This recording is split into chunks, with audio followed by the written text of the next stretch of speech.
The Western Theater of the American Civil War encompassed major military operations in the states of Alabama, Georgia, Florida, Mississippi, North Carolina, Kentucky, South Carolina and Tennessee, as well as Louisiana east of the Mississippi River. Areas of the Western Theater served as avenues of military operations by Union armies directly into the agricultural heartland of the South via the major rivers of the region. The Confederacy was forced to defend an enormous area with limited resources. Union operations began with securing Kentucky in Union hands in September 1861. March. Gen. Ulysses S. Grant's Army of the Tennessee had early successes in Kentucky and western Tennessee in 1861–1862, marched towards and captured Vicksburg in 1862–63, and combined with the armies of the Cumberland and of the Ohio, which had been working the way through central Tennessee in 1862–63, to capture Chattanooga in 1863. Chattanooga served as the launching point for March. Gen. William T. Sherman, who was put in charge of the combined armies by Grant following his elevation by Abraham Lincoln to General-in-Chief in command over all operations in the Eastern Theater, to capture the Confederate rail hub of Atlanta and march to the Atlantic. Operations in theater concluded with the surrender of Southern forces to the Union Army in North Carolina and Florida in May 1865 following General Robert E. Lee's surrender to Grant at Appomattox Courthouse. Theater of operations. The Western Theater was an area defined by both geography and the sequence of campaigning. It originally represented the area east of the Mississippi River and west of the Appalachian Mountains. It excluded operations against the Gulf Coast and the eastern seaboard. But as the war progressed and William Tecumseh Sherman's Union armies moved southeast from Chattanooga, Tennessee, in 1864 and 1865, the definition of the theater expanded to encompass their operations in Georgia and the Carolinas. Operations west of the Mississippi River were in the Trans-Mississippi Theater. The West was by some measures the most important theater of the war. Capture of the Mississippi River has been one of the key tenets of Union General-in-Chief Winfield Scott's Anaconda Plan. Military historian J.F.C. Fuller has described the Union invasion as an immense turning movement, a left wheel that started in Kentucky, headed south down the Mississippi River, and then east through Tennessee, Georgia, and the Carolinas. With the exception of the Battle of Chickamauga and some daring raids by cavalry or guerrilla forces, the 4 years in the West marked a string of almost continuous defeats for the Confederates, or, at best, tactical draws that eventually turned out to be strategic reversals. Union generals consistently outclassed most of the Confederate opponents, with the exception of cavalry commander Nathan Bedford Forrest. Lacking the proximity to the opposing capitals and population centers of the East, the astounding Confederate victories, and the fame of Eastern generals such as Robert E. Lee, George B. McClellan, and Stonewall Jackson, the Western Theater received considerably less attention than the Eastern, both at the time and in subsequent historical accounts. The near-steady progress that Union forces made in defeating Confederate armies in the West and overtaking Confederate territory went nearly unnoticed. The campaign classification established by the United States National Park Service is more fine-grained than the one used in this article. Some minor NPS campaigns have been omitted and some have been combined into larger categories. Only a few of the 117 battles the NPS classifies for this theater are described. Box text in the right margin show the NPS campaigns associated with each section. Principal commanders of the Western Theater. Early operations. The focus early in the war was on two critical states, Missouri and Kentucky. The loss of either would have been a crippling blow to the Union cause, primarily because of the successes of Captain Nathaniel Lyon and his victory at Boonville in June. Missouri was held in the Union. The state of Kentucky, with a pro-Confederate governor and a pro-Union legislature, had declared neutrality between the opposing sides. This neutrality was first violated on September 3 when Confederate Marge. Gen. Leonidas Polk occupied Columbus, considered key to controlling the lower Mississippi. 2 days later, Union Brig. Gen. Ulysses S. Grant, displaying the personal initiative that would characterize his later career, seized Paducah. Henceforth, neither adversary respected the proclaimed neutrality of the state, while the most of the state government remained loyal to the Union. The pro-Confederate elements of the legislature organized a separate government in Russellville that was admitted into the Confederate States. This sequence of events is considered a victory for the Union because Kentucky never formally sided with the Confederacy, and if the Union had been prevented from maneuvering within Kentucky, its later successful campaigns in Tennessee would have been more difficult. On the Confederate side, General Albert Sidney Johnston commanded all forces from Arkansas to the Cumberland Gap. He was faced with the problem of defending a broad front with numerically inferior forces, but he had an excellent system of lateral communications, permitting him to move troops rapidly where they were needed, and he had two able subordinates, Polk and Marge. Gen. William J. Hardee. Johnston also gained political support from secessionists in central and western counties of Kentucky via a new Confederate capital at Bowling Green, set up by the Russellville Convention. The alternative government was recognized by the Confederate government, which admitted Kentucky into the Confederacy in December 1861. Using the rail system resources of the Mobile and Ohio Railroad, Polk was able to quickly fortify and equip the Confederate base at Columbus.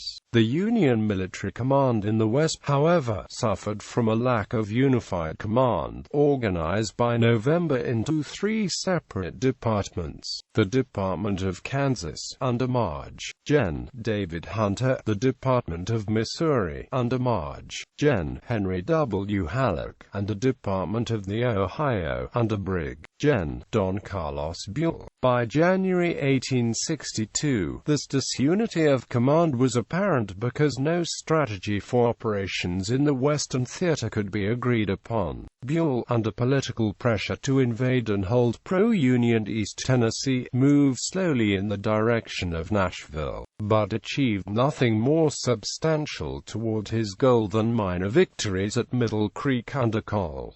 James A. Garfield and Mill Springs under Brig. Gen. George H. Thomas. In Halleck's department, Grant demonstrated up the Tennessee River by attacking the Confederate camp at Belmont to divert attention from Buell's intended advance, which did not occur. On February 1, 1862, after repeated requests by Grant, Halleck authorized Grant to move against Fort Henry on the Tennessee, Cumberland, and Mississippi rivers. Grant moved swiftly, starting his troops up the Tennessee River toward Fort Henry on river transports on February 2.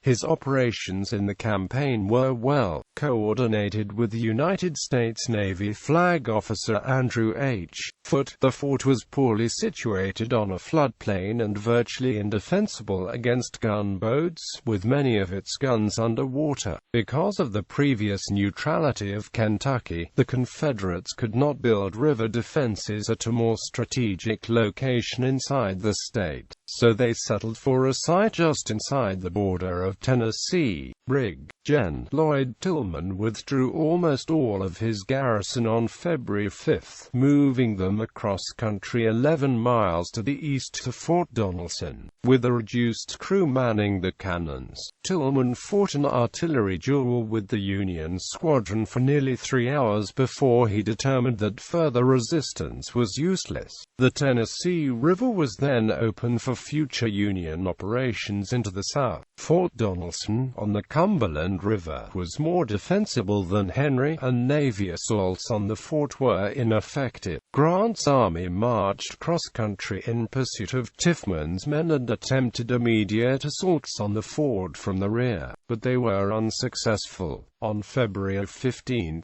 the Confederate forces under Brig. Gen. John B. Floyd attempted to escape and launched a surprise assault against the Union right flank, driving McClernand's division back but not creating the opening they needed to slip away. Grant recovered from this temporary reversal and assaulted the weakened Confederate right, trapped in the fort and the town of Dover, Tennessee. Confederate Brig. Gen. Simon B. Buckner surrendered his command of 11,500 men and many needed guns and supplies to Grant's demand for unconditional surrender. The combined victories at Henry and Donelson were the first significant Union victories in the war, and 2 major rivers became available for invasions into Tennessee. Johnston's forward defense was broken. His Grant had anticipated. Polk's position at Columbia was untenable, and he withdrew soon after Donelson fell. Grant had also cut the Memphis and Ohio Railroad that previously had allowed Confederate forces to move laterally in support of each other. General P.G.T. Beauregard had arrived from the east to report to Johnston in February, and he commanded all Confederate forces between the Mississippi and Tennessee rivers, which effectively divided the unity of command so that Johnston controlled only a small force at Murfreesboro, Tennessee. Beauregard planned to concentrate his forces in the vicinity of Corinth, Mississippi, and prepare for an offensive. Johnston moved his force to concentrate with Beauregard's by late March. The preparations for the Union campaign did not proceed smoothly, and Halleck seemed more concerned with his standing in relation to General-in-Chief George B. McClellan than he did with understanding the Confederate army was divided and could be defeated in detail. Further, he could not agree with his peer, Buell, now in Nashville, on a joint course of action. He sent Grant up the Tennessee River while Buell remained in Nashville. On March 11, President Lincoln appointed Halleck the commander of all forces from the Missouri River to Knoxville, Tennessee, thus achieving the needed unity of command, and Halleck ordered Buell to join Grant's forces at Pittsburgh Landing on the Tennessee River. On April 6, the combined Confederate forces under Beauregard and Johnston surprised Grant's unprepared Army of West Tennessee with a massive dawn assault at Pittsburgh Landing in the Battle of Shiloh. In the first day of the battle, the Confederate onslaught drove Grant back against the Tennessee but could not defeat him. Johnston was mortally wounded leading an infantry charge that day. He was considered by Jefferson Davis to be the most effective general in the Confederacy at the time. On the second day, April 7, Grant received reinforcements from Buell and launched a counterattack that drove back the Confederates. Grant failed to pursue the retreating enemy and received enormous criticism for this and for the great loss of life, more casualties than all previous American battles combined. Union control of the Mississippi River began to tighten. On April 7, while the Confederates were retreating from Shiloh, Union March. Gen. John Pope defeated Beauregard's isolated force at Island No. 10, opening the river almost as far south as Memphis. On May 18, Admiral David Farragut captured New Orleans, the South's most significant seaport.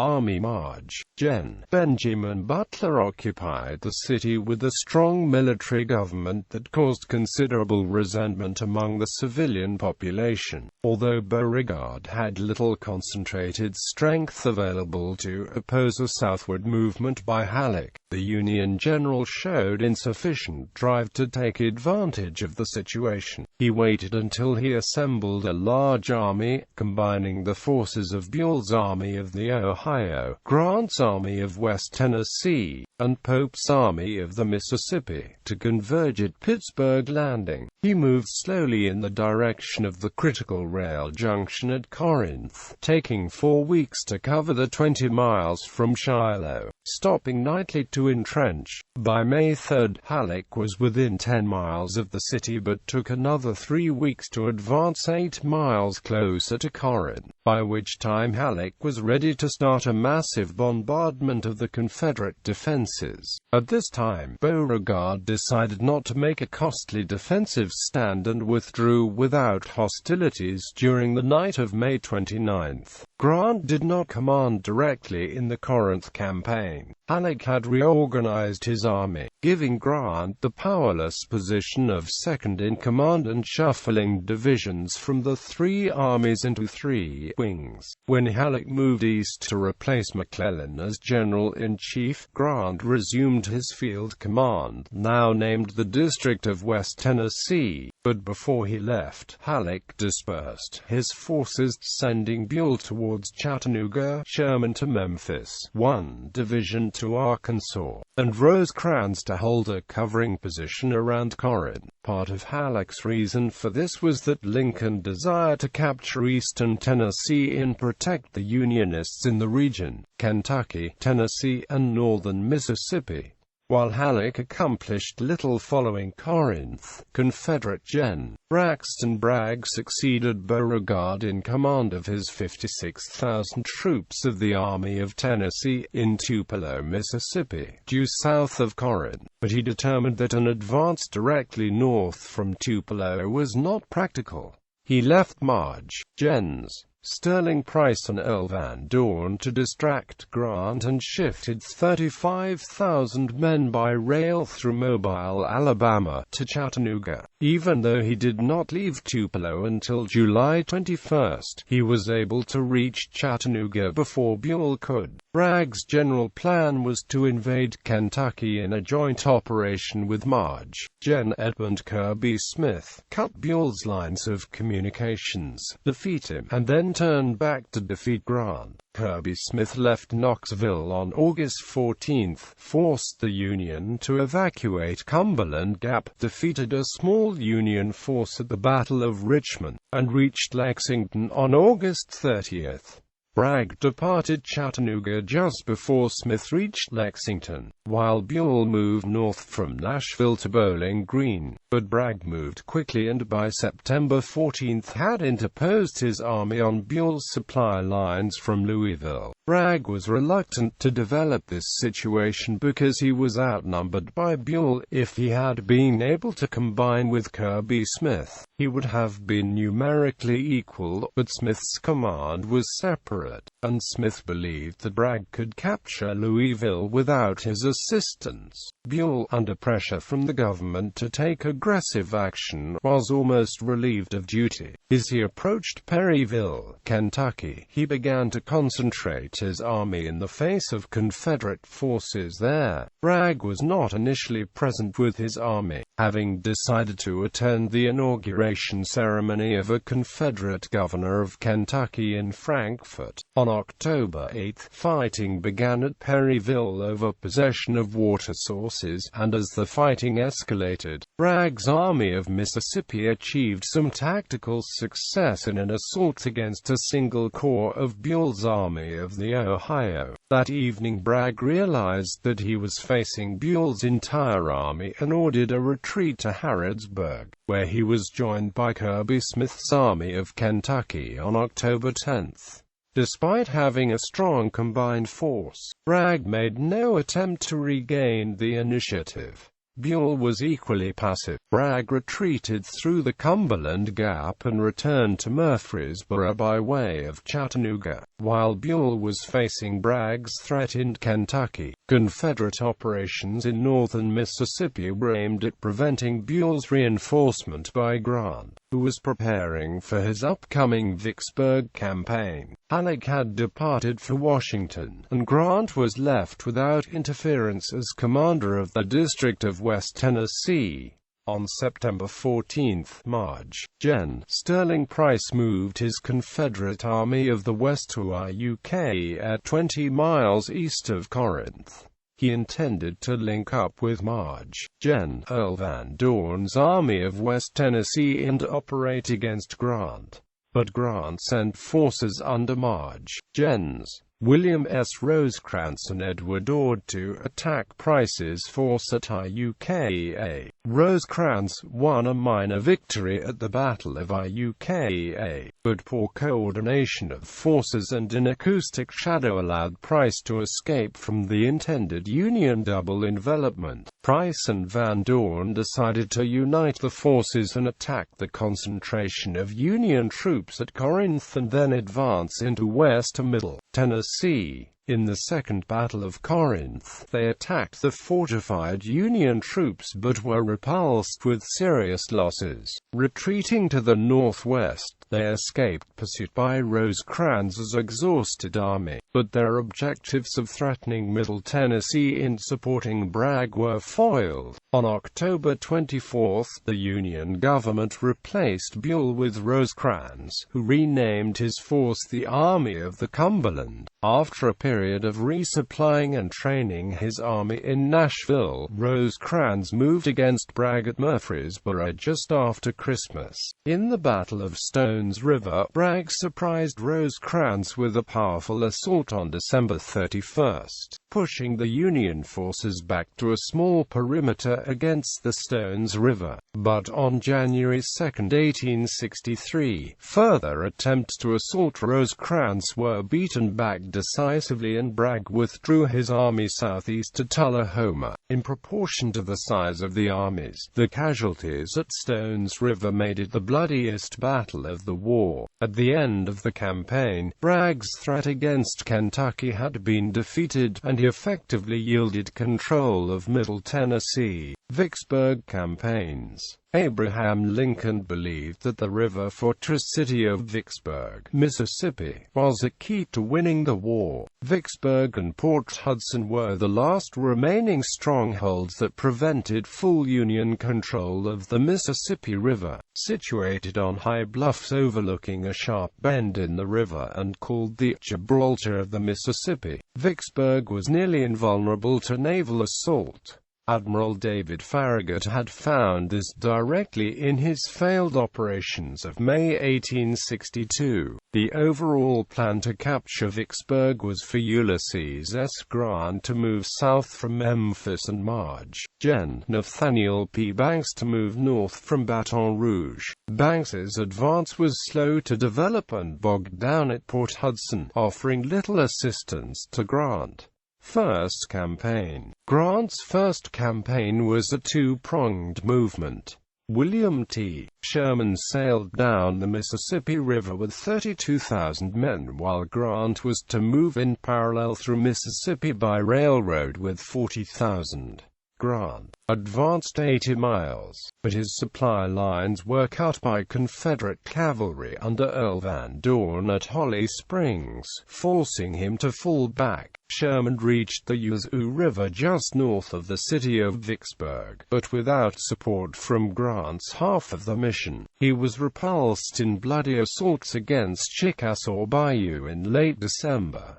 Political considerations then intruded. Illinois politician and March, Gen. John A. McClernand obtained permission from Lincoln to recruit an army in southern Illinois and commanded on a riverborne expedition aimed at Vicksburg. He was able to get Sherman's corps assigned to him, but it departed Memphis before McClernand could arrive. When Sherman returned from the Yazoo, McClernand asserted control. He inexplicably detoured from his primary objective by capturing Arkansas posts on the Arkansas River, but before he could resume his main advance, Grant had reasserted control, and McClernand became a corps commander in Grant's army. For the rest of the winter, Grant attempted 5 separate projects to reach the city by moving through re-engineering rivers, canals, and bears to the north of Vicksburg. All 5 were unsuccessful. Grant explained afterward that he had expected these setbacks and was simply attempting to keep his army busy and motivated. But many historians believe he really hoped that some would succeed and that they were too ambitious.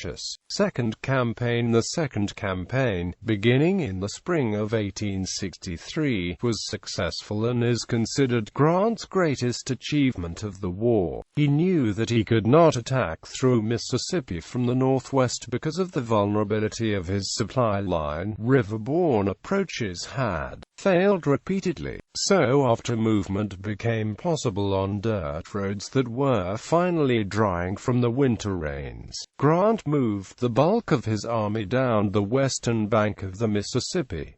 On April 16, U.S. Navy gunboats and troop transports managed at great risk to slip past the Vicksburg defensive guns and were able to ferry Grant's army across the river to land south of Vicksburg at Bruinsburg. Grant employed 2 strategic diversions to mask his intentions: a feint by Sherman north of Vicksburg and a daring cavalry raid through central Mississippi by Colonel Benjamin Grierson, known as Grierson's Raid. The former was inconclusive, but the latter was a success.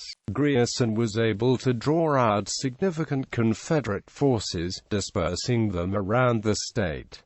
Grant faced 2 Confederate armies in his campaign: the Vicksburg garrison, commanded by Marge, Gen. John C. Pemberton, and forces in Jackson, commanded by Gen.